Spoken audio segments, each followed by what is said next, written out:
dónde empezar? Sí, de verdad escribo esto en el año 2078. Si bien viajar en el tiempo es una realidad aquí, no es como lo harían creer las películas de ciencia ficción de principios del siglo XXI. No hay humanos subiéndose a máquinas y viajando en el tiempo. No.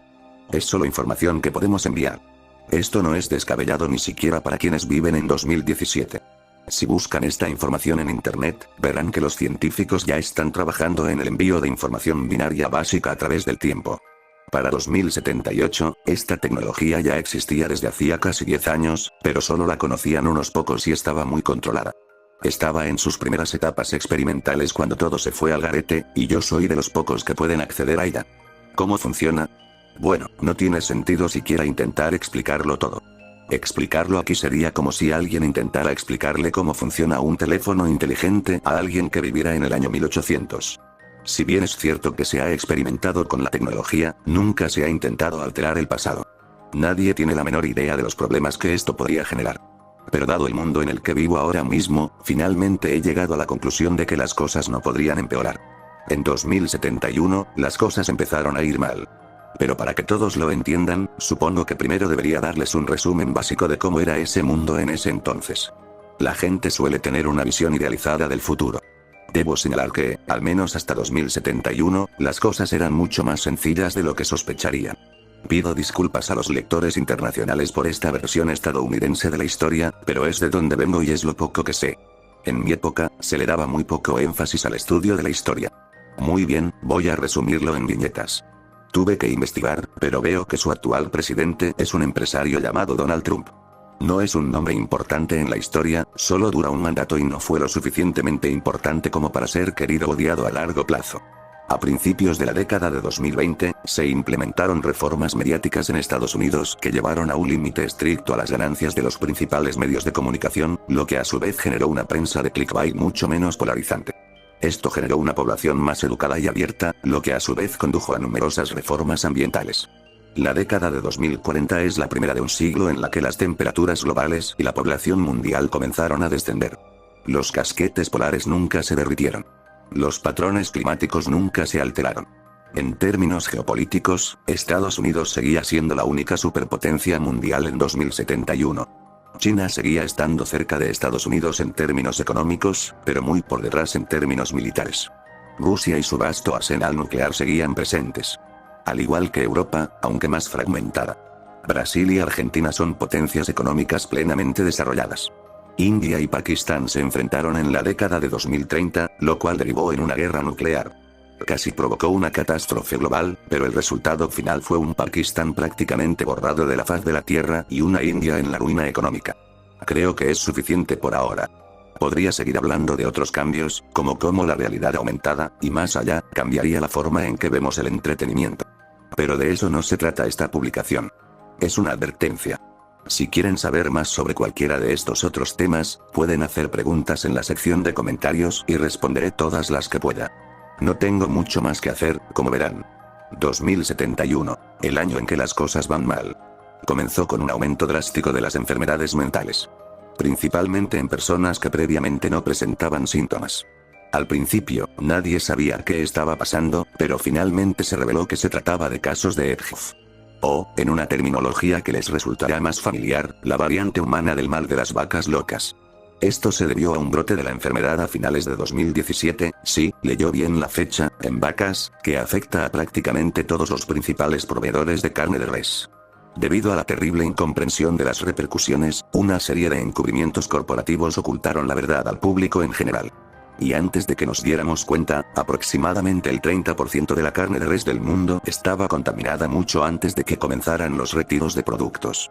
Esto significa que muchos de ustedes fueron los primeros en contraer esta enfermedad. Pero permaneció latente en sus cuerpos durante más de 50 años.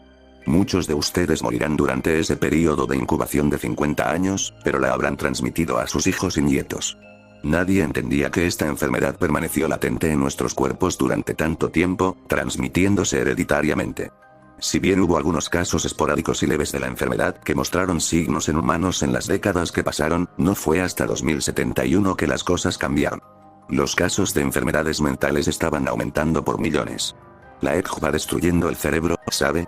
Los mayores efectos se registraron en los países considerados desarrollados durante el período de incubación a finales de 2017, ya que allí se consumía más carne de res. Las calles comenzaron a llenarse de enfermos mentales. Personas que antes habían tenido vidas exitosas y productivas, ahora caminaban sin rumbo por las calles murmurando incoherencias. Al principio, había instalaciones para atender a quienes padecían la enfermedad. Pero en tan solo unos meses, el espacio se agotó. La situación alcanzó un punto crítico cuando el porcentaje de infectados llegó a cerca del 15%. Simplemente no había a dónde ir. Las familias sin experiencia en el tratamiento de enfermedades mentales se vieron obligadas a intentar sobrellevar la situación. Pero a medida que más miembros de su familia empezaban a mostrar síntomas, eso se volvió imposible. Cuando el porcentaje de infectados llegó a cerca del 50%, la sociedad en general comenzó a cerrarse. Al llegar al 80%, Estados Unidos era un completo caos. Debo ser claro al decir que esta no es una historia de zombies como las que se transmitían en horario estelar en 2017. La mayoría de los infectados no eran violentos y morían a los pocos días de deshidratación o inanición. Se sentaban en las calles, a veces murmurando incoherencias, con aspecto de perplejidad. Algunos aún tenían la sensatez de saquear los supermercados abandonados para alimentarse, mientras que otros simplemente permanecían inmóviles hasta que la intemperie los azotaba. En cualquier caso, no respondían a la provocación. Estaban casi en estado vegetativo. Pero hubo unos pocos que reaccionaron de forma muy distinta. Recuerdo que caminaba por el barrio y vi a un hombre gritando a todo pulmón en plena calle. Al pasar junto a él, nos miramos directamente. No puedo quitarme de la cabeza lo que sentí al ver el dolor, la confusión y la locura en sus ojos. Se llevó las manos y las uñas largas a la cara y empezó a desgarrarla. La sangre le goteaba por lo que quedaba de las mejillas, mientras se lamía la carne y la sangre de las yemas de los dedos. Siguió gritando todo el rato. Estaba viendo a un hombre comiéndose la cara. Iba a por el segundo asalto cuando aparté la mirada y apresuré el paso.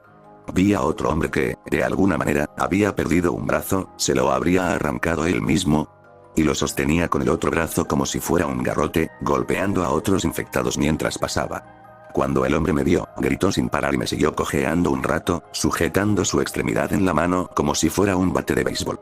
Y los niños infectados eran los más insoportables. En el fondo, sabían que algo iba terriblemente mal y aún sentían el instinto de llorar. De alguna manera, se encontraron y se acurrucaron, gimiendo juntos, desesperados. Tienes que entender que quería ayudarlos. Más que nada. Pero por un corto tiempo, hubo miles de ellos en los principales centros de las ciudades. Vi a un hombre parcialmente infectado tropezar hacia un grupo de niños que lloraban cerca de uno de los puentes principales de la ciudad. Gritaba cállense. Entre estallidos de risa histérica y gritos. Recogía a los niños que lloraban uno a uno y los arrojaba del puente. Se reía y se golpeaba la cabeza con ambas manos mientras veía caer a los niños. ¿Acaso aún quedaba una parte cuerda de él que intentara poner fin a la miseria de estos niños? ¿O acaso no había lógica en tal locura? Hay muchos más detalles que me gustaría incluir, pero esto ya se está extendiendo bastante. En resumen, el gobierno estadounidense, no puedo hablar de lo que ocurría en otros países, no se derrumbó por completo. Empezó a reunir supervivientes y a trasladarlos a algunas ciudades clave, en un intento por restablecer el orden. Estas personas eran en su mayoría descendientes de quienes no comieron carne de res en 2017, así como un porcentaje muy pequeño de personas que, por alguna razón, parecían inmunes a la enfermedad. Después de unos años, parecía que la situación podría incluso recuperarse por completo. Había aproximadamente 20 millones de supervivientes en Estados Unidos. Apenas quedaban infectados con vida en ese momento. Quizás todo iba a salir bien. Y luego la enfermedad mutó aún más y comenzó a transmitirse por el aire. Fui uno de los pocos que nos encerraron en un búnker hermético junto con un par de docenas de miembros del gobierno estadounidense. Es posible que seamos las últimas 30 personas cuerdas que quedan en el mundo. No tengo ni idea de si el futuro se puede alterar. Nadie ha sabido nada parecido. Quizás la raza humana esté destinada a extinguirse en el año 2078 y nada podrá cambiarlo.